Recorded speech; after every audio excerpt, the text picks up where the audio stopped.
Si tu t'es déjà retrouvé devant la plaque signalétique d'un moteur asynchrone triphasé sans comprendre toutes les informations indiquées sur celle-ci, cette vidéo est faite pour toi. Pareil si tu souhaites juste comprendre le concept par simple curiosité. Alors, commençons par la base. Qu'est-ce qu'un moteur asynchrone triphasé? Alors, le moteur asynchrone, c'est un équipement qui transforme une énergie électrique en énergie mécanique, pour faire simple. Et c'est cette énergie qui permet la rotation du moteur ou de l'arbre du moteur. Bref, vous avez compris. Si on va brièvement évoquer l'usage des moteurs asynchrones, c'est environ 8 milliards de moteurs installés dans l'Union européenne et ils consomment environ 50% de l'énergie en Europe. Au moins comme ça, vous êtes convaincus de la domination de ces moteurs dans les industries. Pourquoi la plaque signalétique du moteur est-elle si importante? Alors la plaque signalétique, c'est la carte d'identité du moteur. Elle fournit toutes les informations nécessaires à son utilisation, son installation et sa maintenance, telles que la tension, l'intensité, la puissance, le rendement et bien d'autres informations capitales. Alors, vous l'avez déjà sûrement deviné. Pour ce tutoriel, voici la plaque signalétique qu'on va étudier. On explique chaque information qui se retrouve là-dessus. Numéro 1, le rendement. Alors, le rendement, c'est une information essentielle pour déterminer la consommation d'énergie d'un moteur asynchrone. On peut également parler de classe d'efficacité et il en existe plusieurs comme le IE1, IE2, IE3, IE4, IE5 par exemple. Dans le cas de notre moteur, il s'agit de la classe IE3. Oui, IE3 comme vous le voyez sur la plaque ici. En gros, ce qu'il faut retenir à ce niveau, c'est que plus l'indice est élevé, plus le moteur consomme moins. Et donc, ça devient un moteur beaucoup plus économique. De ce fait, il est fortement recommandé dans les industries des moteurs à économie d'énergie de rendement minimum IE2. Donc, minimum, ça doit être IE2 pour que ça soit vraiment économique. Sinon, IE1, c'est mort. Ça va beaucoup consommer, quoi.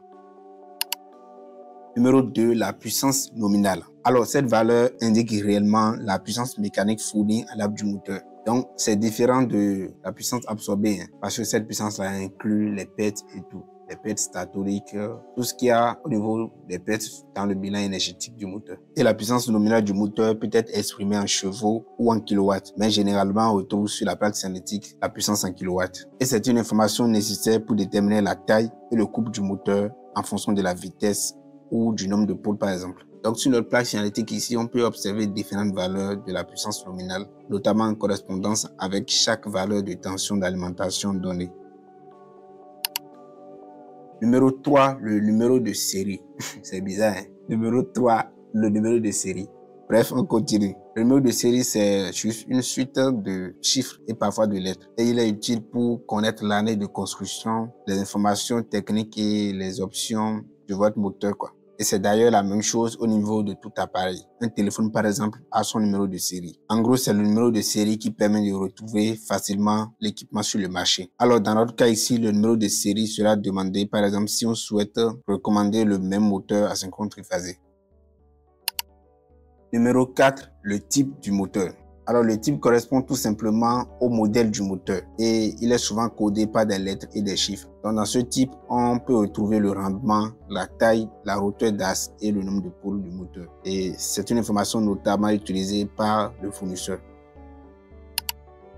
Numéro 5, la tension. Alors, la tension, c'est une information extrêmement importante dans le choix d'un moteur asynchrone ou d'ailleurs dans le choix d'un moteur électrique tout court. Et sa valeur dépend de la fréquence du réseau d'alimentation. Et sur notre plaque ici, on peut voir différentes tensions en fonction du couplage des enroulements du starter et également de la fréquence qui est soit 50 Hz ou 60 Hz. Donc, sous 50 Hz, on a 230 volts en couplage triangle et 400 volts en couplage étoile. Et sous 60 Hz, on a 460 volts en étoile. L'information sur la tension sera très capitale en fonction du type de démarrage du moteur.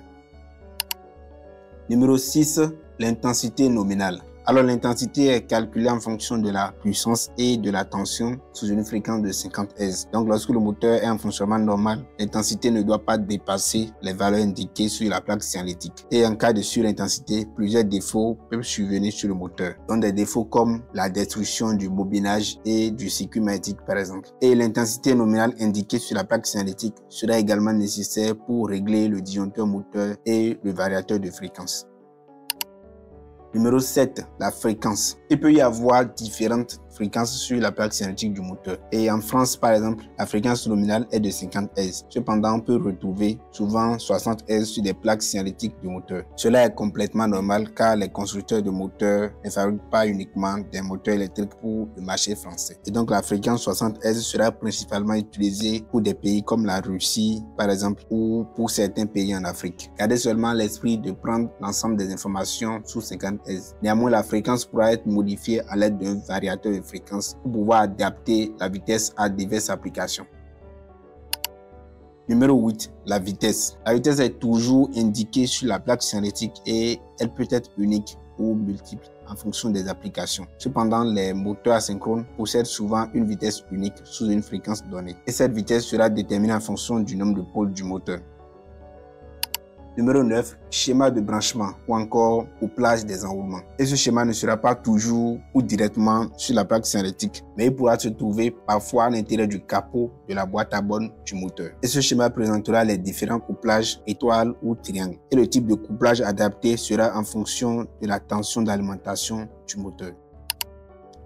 Numéro 10, forme de construction. Il existe différentes formes de construction sur un moteur asynchrone. Donc la fixation sera différente si le moteur sera installé sur un réducteur, une pompe, un ventilateur ou un compresseur par exemple. On distingue notamment la forme de fixation à patte B3 qui est la plus répandue et est principalement utilisée pour des applications avec transmission par accouplement direct, par chaîne ou par courroie par exemple. Et c'est ce qui est le cas de notre moteur ici parce qu'on voit bien B3 ici. Donc c'est une fixation à patte B3. Donc quand on parle de transmission, c'est comment le moteur veut être accouplé à la charge, comment l'arbre plutôt va être accouplé à la charge. On a aussi d'autres fixations comme la fixation à bride ou lisse B5 qui est principalement utilisée pour le montage sur des pompes, des réducteurs ou des ventilateurs. Bien sûr, il en existe encore diverses variétés de formes de fixation selon les applications et le contexte industriel.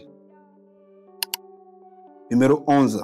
Le service. Les moteurs asynchrones triphasés possèdent différents services de fonctionnement et le service le plus répandu, c'est le service S1 ou aussi le service S3. S1 pour service continu et S3 pour service intermittent périodique. En gros, le service indique le mode de fonctionnement du moteur, tout simplement. Alors, le service S1, c'est un fonctionnement continu. Et dans ce cas, la charge est constante pendant une durée indéterminée et c'est égal à la puissance nominale du moteur. Et le service S3, quant à lui, c'est une suite de cycles de service identiques qui comprend une période de fonctionnement à charge constante et une période d'arrêt. Bien évidemment, il existe énormément d'autres types de services pour les moteurs asynchrones. Et on peut citer le service S2, S4, S5, S6, S7, S8 et S9 que nous n'allons pas étudier dans cette vidéo. Dans notre cas, le service utilisé est bien le service S1, donc vous le voyez sur la plaque cinétique.